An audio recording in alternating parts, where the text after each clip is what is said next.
ಹುಟ್ಟು ಹಬ್ಬವನ್ನು ಆಚರಿಸಿಕೊಳ್ತಾ ಇರುವಂತ ಮಾನ್ಯ ಎಸ್ ವಿ ರವಿನಾಥ್ ಅವರೇ, ಈ ಕಾರ್ಯಕ್ರಮ ಆಗಲೇಬೇಕು ಅಂತೇಳಿ ಪಟ್ಟಿಡಿದು ಇಷ್ಟೊಂದು ಯಶಸ್ವಿ ಕಾರ್ಯಕ್ರಮ ಮಾಡ್ತಾ ಇರುವಂತ ಮಾಜಿ ಸಚಿವರಾದಂಥ MP ರೇಣುಕಾಚಾರ್ಯ ಅವರೇ,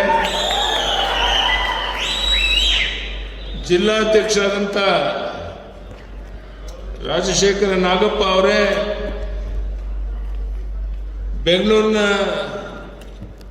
ಜಿಲ್ಲಾ ಪಂಚಾಯತಿ ಅಧ್ಯಕ್ಷರಾಗಿ ಸೇವೆ ಮಾಡಿದಂಥ ಮಾನ್ಯ ಮರಿಸ್ವಾಮಿ ಅವರೇ, ಡಾಕ್ಟರ್ H. ಶಿವಯೋಗಿ ಸ್ವಾಮಿ ಅವರೇ, ಮಾಡಾಳ್ ವಿರೂಪಾಕ್ಷಪ್ಪನವರೇ, S. V. ರಾಮಚಂದ್ರಪ್ಪನವರೇ, ಪ್ರೊಫೆಸರ್ ಲಿಂಗಣ್ಣ ಅವರೇ, ಶ್ರೀ ಬಸವರಾಜ ನಾಯಕರೇ, H. B. ರಾಜೇಶ್ ಅವರೇ, ಅರುಣ್ ಕುಮಾರ್ ಪೂಜಾರಿ ಅವರೇ, ಮಾಡಾಳ್ ಮಲ್ಲಿಕಾರ್ಜುನ ಅವರೇ, ಬೇಕೆಕೆರೆ ನಾಗರಾಜ್ ಅವರೇ, BG ಅಜಯ್ ಕುಮಾರ್ ಅವರೇ, ಚಂದ್ರಶೇಖರ್ ಪೂಜಾರ್ ಅವರೇ, ಪ್ರಸನ್ನ ಕುಮಾರ್ ಅವರೇ, KM ಸುರೇಶ್ ಅವರೇ, LN ಕಲ್ಲೇಶ್ ಅವರೇ, ಧನಂಜಯ್ ಕಡ್ಲೇಬಾಳು ಅವರೇ, ಅನಿಲ್ ಕುಮಾರ್ ನಾಯ್ಕ್ ಅವರೇ, ಐರಣಿ ಅಣ್ಣೇಶ್ ಅವರೇ, ಯಶ್ ಅವರೇ, ಉಳಿದೆಲ್ಲ ಹಿರಿಯ ಮುಖಂಡರೇ, ರವೀಂದ್ರನಾಥ್ ಅವರ ಮನೆಯಲ್ಲಿ 100 ಜನ ಸೇರ್ತಾರೆ, ಒಂದು ಸಣ್ಣ ಕಾರ್ಯಕ್ರಮ ಮಾಡಿ ಹೋಗ್ಬೋದು ಅಂತ ತಿಳ್ಕೊಂಡು ಬಂದಿದ್ದೆ. ಆದರೆ ಇಲ್ಲಿ ಬಂದಾಗ ಇಷ್ಟು ದೊಡ್ಡ ಸಂಖ್ಯೆಯಲ್ಲಿ ತಾವೆಲ್ಲ ರವೀಂದ್ರನಾಥ್ ಅವರ ಹುಟ್ಟುಹಬ್ಬಕ್ಕೆ ಸೇರಿರುವಂತಹದ್ದು ನಿಜಕ್ಕೂ ಸಹ ನನಗೆ ತುಂಬ ಸಂತೋಷ ಆಗಿದೆ. ಇಲ್ಲಿ ಸೇರಿರುವಂಥ ಎಲ್ಲ ಬಂಧುಗಳಿಗೆ, ತಾಯಂದಿರಿಗೆ, ಮಾಧ್ಯಮದ ಸ್ನೇಹಿತರಿಗೆ ನಾನು ಅಭಿನಂದನೆಯನ್ನು ಸಲ್ಲಿಸ್ತೇನೆ. ಬಂಧುಗಳೇ, ಭಾರತದ ನಮ್ಮ ಸಂವಿಧಾನದ ವಿಶ್ವದಲ್ಲೇ ಶ್ರೇಷ್ಠ ಸಂವಿಧಾನ ಎನಿಸಿದೆ. ನಮ್ಮ ಪ್ರಜಾಪ್ರಭುತ್ವದ ಗಟ್ಟಿ ಅಡಿಪಾಯದಂತಿರುವ ನಮ್ಮ ಸಂವಿಧಾನದಿಂದಲೇ ನಮಗೆ ನಮ್ಮ ಹಕ್ಕು ದೊರಕಿದೆ, ನಮ್ಮನ್ನು ಕರ್ತವ್ಯನಿಷ್ಠನಾಗಿ ಮಾಡಿದೆ.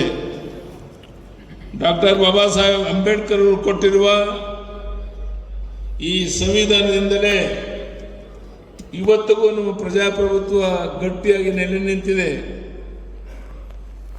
ಇಂತಹ ಸಂವಿಧಾನ ಕೊಟ್ಟ ಅವಕಾಶಗಳಿಂದಲೇ ನಮ್ಮ ರವೀಂದ್ರನಾಥ್ ಅಂತ ಒಬ್ಬ ಸರಳ ಸಜ್ಜನಿಕೆಯ ವ್ಯಕ್ತಿ ನಿಮ್ಮೆಲ್ಲರ ಬೆಂಬಲದಿಂದ ಜನಪ್ರತಿನಿಧಿಯಾಗಿ, ಸಚಿವರಾಗಿ ಜನಸೇವೆ ಮಾಡುವಂತಹದ್ದು ಸಾಧ್ಯವಾಗಿದೆ. ಜನಪ್ರಿಯ ನಾಯಕರು,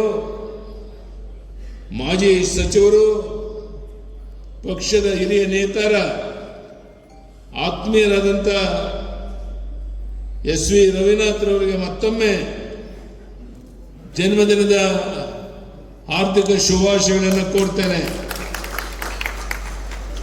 ನಾನು ದೇವರಲ್ಲಿ ಪ್ರಾರ್ಥನೆ ಮಾಡೋದಿಷ್ಟೇ, ರವೀಂದ್ರನಾಥ್ ಅವರಿಗೆ ಒಳ್ಳೆಯ ಆರೋಗ್ಯವನ್ನು ಕೊಟ್ಟು 100 ವರ್ಷಕ್ಕೂ ಹೆಚ್ಚು ಕಾಲ ಬದುಕಿ ಎಲ್ರಿಗೂ ಆಶೀರ್ವಾದ ಮಾಡುವಂಥ ಶಕ್ತಿ ಭಗವಂತ ಅವರು ಕೊಡಲಿ ಅಂತ ದೇವರಲ್ಲಿ ಪ್ರಾರ್ಥನೆ ಮಾಡ್ತೇನೆ.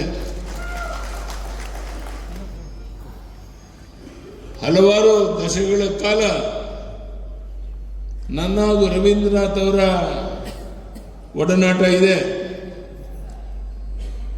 ಹಲವಾರು ಏರಿಕೆಗಳನ್ನು ನಾವು ಕಂಡಿದ್ದೇವೆ. ನಾನು ಅವರನ್ನು ತುಂಬ ಹತ್ತಿರದಿಂದ ನೋಡಿದ್ದೇನೆ. ರಾಜಕಾರಣಿಗಳು ಸಾರ್ವಜನಿಕ ಜೀವನದಲ್ಲಿ ಇರುವಂಥವರು ನಮ್ಮ ಬಗ್ಗೆ ಜನರು ತಮ್ಮದೇ ಆದಂಥ ತೀರ್ಮಾನ ಹೊಂದಿರುತ್ತಾರೆ. ಎಲ್ಲರನ್ನ ಎಲ್ಲ ಕಾಲದಲ್ಲಿ ಮೆಚ್ಚೋದಕ್ಕೆ ಸಾಧ್ಯ ಇಲ್ಲ. ಇದೆಲ್ಲದರ ನಡುವೆ ಹಲವಾರು ದಶಕಗಳ ಕಾಲ ತಮ್ಮ ಸಾರ್ವಜನಿಕ ಜೀವನದಲ್ಲಿ ಸಿದ್ಧಾಂತಕ್ಕೆ, ಮೌಲ್ಯಗಳಿಗೆ ಬದ್ಧರಾಗಿ ಜನಪರ ನಿಲುವುಗಳನ್ನು, ಅದರಲ್ಲೂ ವಿಶೇಷವಾಗಿ ರೈತಪರ ಕಾಳಜಿಗಳನ್ನು ಒಂದು ದೀಕ್ಷೆಯಂತೆ ಧರಿಸಿ ಜನಸೇವೆ ಮಾಡಿಕೊಂಡು ಬಂದ ರವೀಂದ್ರನಾಥ್ ಅವರಂತಹ ಜನಾನುರಾಗಿ ನೇತಾರರು ಸಿಗುವಂಥದ್ದು ಬಹಳ ವಿರಳ. ಶಾಸಕರಾಗಿ, ಕೃಷಿ ತೋಟಗಾರಿಕೆ ಸಚಿವರಾಗಿ ಜನರು ಮೆಚ್ಚುವಂತೆ ಬಹಳ ಕಾಲ ನೆನಪಿಟ್ಟುಕೊಳ್ಳುವಂತೆ ಕಾರ್ಯನಿರ್ವಹಿಸಿದ್ದಾರೆ. ತಮಗೆ ದೊರೆತ ಅವಕಾಶಗಳನ್ನು ಸದ್ಬಳಕೆ ಮಾಡಿಕೊಂಡಿದ್ದಾರೆ. ರೈತರ ಹೋರಾಟಗಾರರಾಗಿ ಜಿಲ್ಲೆಗೆ ತುಂಗಭದ್ರಾ ನೀರನ್ನು ಹರಿಸೋದಕ್ಕೆ ಅವರು ನಡೆಸಿದ ಹೋರಾಟ ಇಂದು ದಾವಣಗೆರೆ ಜಿಲ್ಲೆಯ ನೀರಾವರಿ ಚಿತ್ರವನ್ನೇ ಬದಲಾಯಿಸಿದೆ. ಮಲೆಬೆನ್ನೂರು ಸಬ್ ಡಿವಿಷನ್ನ ಕೊನೆಯ ಭಾಗ ನೀರು ಬರ್ತಾ ಇರಲಿಲ್ಲ ಎಂದು ಅದಕ್ಕಾಗಿ ಮತ್ತೆ ಹೋರಾಟ ನಡೆಸಿ ಆ ಭಾಗದ ಜನರಿಗೆ ನ್ಯಾಯ ಒದಗಿಸಿಕೊಟ್ಟಂಥವರು. ಅವರ ಹೋರಾಟ, ಅವರ ದಿಟ್ಟ ಆಡಳಿತದಿಂದ ಅವರ ಸಂಘಟನಾತ್ಮಕ ಶಕ್ತಿ ಕೂಡ ದೊಡ್ಡದು. ಅವರು ಇಂತಹ ಶಿಸ್ತು, ಜನಸೇವೆ, ಸಾರ್ಥಕತೆ, ಪ್ರಾಮಾಣಿಕತೆಗಳಿಂದಾಗಿ ಅವರಿಗೆ ಇಷ್ಟು ದೊಡ್ಡ ಸಂಖ್ಯೆಯಲ್ಲಿ ಅಭಿಮಾನಿಗಳನ್ನು ಸಂಪಾದಿಸಿರುವಂತಹದ್ದು ತುಂಬ ಸಂತೋಷ ತರುವಂಥ ಸಂಗತಿ.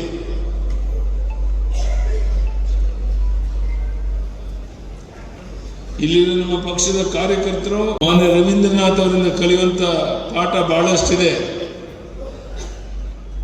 ಅವರು ಚುನಾವಣೆಗಾಗಿ, ಅಧಿಕಾರಕ್ಕಾಗಿ ಸಾರ್ವಜನಿಕ ಜೀವನಕ್ಕೆ ಬಂದವರಲ್ಲ. ಜನಸೇವೆ ಮಾಡುತ್ತಲೇ ಅವರು ಬೆಳೆದರು, ಜೊತೆಗೆ ಇತರರನ್ನ ಬೆಳೆಸಿದ್ರು. ಆದ್ದರಿಂದಲೇ ಅವರು ಇಂದು ಮುತ್ಸದ್ದಿ ರಾಜಕಾರಣಿ ಅಂತ ಅನ್ನಿಸ್ಕೊಂಡಿದ್ದಾರೆ. ಅವರ ಬದುಕು, ಅವರ ಮೌಲ್ಯಗಳು, ಅವರ ಅನುಭವಗಳೇ ನಿಮಗೆ ಆದರ್ಶವಾಗಲಿ. ಇಷ್ಟು ಸುದೀರ್ಘ ಕಾಲ ಸಾಧನೆ, ಸಾರ್ಥಕ ಸೇವೆ ಮಾಡಿರುವಂಥ ನಮ್ಮ ಶ್ರೀ ರವೀಂದ್ರನಾಥ್ ಅವರಿಗೆ ಮತ್ತೊಮ್ಮೆ ಅವರ ಎಲ್ಲ ಅಭಿಮಾನಿಗಳ ಪರವಾಗಿ, ಪಕ್ಷದ ಕಾರ್ಯಕರ್ತರ ಪರವಾಗಿ ಮತ್ತು ವೈಯಕ್ತಿಕವಾಗಿ ಜನ್ಮದಿನದ ಹೃತ್ಪೂರ್ವಕ ಶುಭಾಶಯಗಳನ್ನು ಕೋರ್ತೇನೆ. ಇಲ್ಲಿ ಬಹಳಷ್ಟು ಜನ ಇಂದಿನ ಚುನಾವಣೆಯಲ್ಲಿ ಹಿನ್ನಡೆಯಾಗಿ ಸೋಲನ್ನು ಅನುಭವಿಸಿದ್ದಾರೆ. ಮಾಜಿ ಶಾಸಕರು ಅಂತ ಹೇಳೋದಕ್ಕೆ ನನಗೆ ಸ್ವಲ್ಪ ನೋವಾಗುತ್ತೆ. ನಾನು ಇಷ್ಟೇ ದೇವರಲ್ಲಿ ಪ್ರಾರ್ಥನೆ ಮಾಡುವಂಥ ನಮ್ಮ ಕಾರ್ಯಕ್ಕೆ ವಿನಂತಿ ಮಾಡುವಂಥದ್ದು, ಈಗಲಿಂದ ತಾವು ವಿಶೇಷ ಶ್ರಮ ಹಾಕಿ ಹಿಂದಿನಂತೆಯೇ ಮತ್ತೊಮ್ಮೆ ನೀವೆಲ್ಲ ಶಾಸಕರಾಗಿ ಆಯ್ಕೆಯಾಗಿ ವಿಧಾನಸಭೆಗೆ ಬರಬೇಕು ಅನ್ನೋಂಥದ್ದು ನಮ್ಮೆಲ್ಲರ ಅಪೇಕ್ಷೆ ಇದೆ. ಆ ದಿಕ್ಕಿನಲ್ಲಿ ಏನೋ ಹಿನ್ನಡೆ ಆಗಿದೆ ಮನೆಯಲ್ಲಿ ಕುಂತ್ಕೊಳ್ದೇನೆ ಈಗಿನಿಂದಲೇ ಕೆಲಸ ಮಾಡಿ. ನೀವು ಯಾವ ಸಮಯದಲ್ಲಿ ಕರೆದರೂ ಕೂಡ ದಾವಣಗೆರೆ ಜಿಲ್ಲೆಗೆ ನಾನು ಬರಕ್ಕೆ ಸಿದ್ಧ ಇದ್ದೇನೆ. ನಾನೀಗ ಯೋಚನೆ ಮಾಡ್ತಾ ಇದ್ದೇನೆ, ಕರ್ನಾಟಕ ರಾಜ್ಯದ 224 ವಿಧಾನಸಭಾ ಕ್ಷೇತ್ರಗಳಿಗೆ ದಿನಕ್ಕೆ 2-3 ತಾಲೂಕಿನಂತೆ ಪ್ರವಾಸ ಮಾಡಬೇಕು ಅಂತ ಯೋಚನೆಯನ್ನು ಮಾಡಿದ್ದೇನೆ. ನಮ್ಮೆಲ್ಲ ಮುಖಂಡರ ಜೊತೆಗೆ ಚರ್ಚೆ ಮಾಡಿ ರಾಜ್ಯದ ಉದ್ದಗಲಿಗೆ ಪ್ರವಾಸ ಮಾಡಿ ಮತ್ತೊಮ್ಮೆ ಪ್ರಧಾನಿ ನರೇಂದ್ರ ಮೋದಿಯವರ ನೇತೃತ್ವದಲ್ಲಿ ಪಕ್ಷವನ್ನು ಬಲಪಡಿಸುವಂಥ ಒಂದು ಚಿಂತನೆ ನಾನು ಮಾಡ್ತಾ ಇದ್ದೇನೆ. ಅದಕ್ಕೆ ನಿಮ್ಮೆಲ್ಲರ ಸಹಕಾರ, ಬೆಂಬಲ ಇರಬೇಕು ಅಂತ ಕೇಳ್ತಾ ಮತ್ತೊಮ್ಮೆ ಈ ಅಪರೂಪದ ವಿಶೇಷ ಕಾರ್ಯಕ್ರಮದಲ್ಲಿ ರವೀಂದ್ರನಾಥ್ ಅವರ ಹುಟ್ಟುಹಬ್ಬದ ಒಂದು ನೆಪದಲ್ಲಿ ರವೀಂದ್ರನಾಥ್ ಅವರಿಗೆ ಶುಭವನ್ನು ಕೋರಿದ್ದೀರಾ. ಮತ್ತೊಮ್ಮೆ ದೇವರಲ್ಲಿ ಪ್ರಾರ್ಥನೆ ಮಾಡ್ತೇನೆ, ಅವರು 100 ವರ್ಷಕ್ಕೂ ಹೆಚ್ಚು ಕಾಲ ಬದುಕಿ ನಮ್ಮೆಲ್ಲರಿಗೂ ಆಶೀರ್ವಾದ ಮಾಡುವಂಥ ಶಕ್ತಿ ಭಗವಂತ ರವೀಂದ್ರನಾಥ್ ಕೊಡಲಿ ಎಂದು ದೇವರಲ್ಲಿ ಪ್ರಾರ್ಥನೆ ಮಾಡಿ ಮತ್ತೊಮ್ಮೆ ಇಲ್ಲಿ ಸೇರಿರುವಂಥ ಎಲ್ಲ ಬಂಧುಗಳಿಗೆ, ತಾಯಂದಿರಿಗೆ, ಮಾಧ್ಯಮದ ಸ್ನೇಹಿತರಿಗೆ, ಅಣ್ಣ ತಮ್ಮಂದರಿಗೆ ವಂದನೆ, ಅಭಿನಂದನೆಯನ್ನು ಸಲ್ಲಿಸಿ ನನ್ನ ಮಾತನ್ನು ಮುಗಿಸ್ತೇನೆ. ಧನ್ಯವಾದಗಳು, ನಮಸ್ಕಾರ. ಬಲೋ ಭಾರತ್ ಮಾತಾ ಕಿ. ರವೀಂದ್ರನಾಥ್ ಅವರಿಗೆ, ಪ್ರಧಾನಿ ಮೋದಿ ಅವರಿಗೆ ಭಾರತ್ ಮಾತಾ ಕಿ. ರಾಜಾವಳಿ ಯಡಿಯೂರಪ್ಪಾಜಿ ಅವರಿಗೆ